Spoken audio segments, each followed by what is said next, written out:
Today's Friday find is at Backpocket Brewery in Johnston.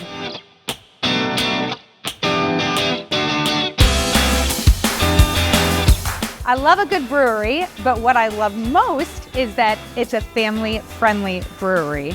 So you can bring the whole family here. They have duck pin bowling, which is basically like a miniature bowling alley, and it is so much fun to do. The other great thing about this place is that you're right on the bike trail, so you can bring the whole family out, do a huge bike ride all the way around town, end here, finish with great food, delicious beer, and there's an arcade that your kids will be very happy spending all of their time at while you get to enjoy great beer.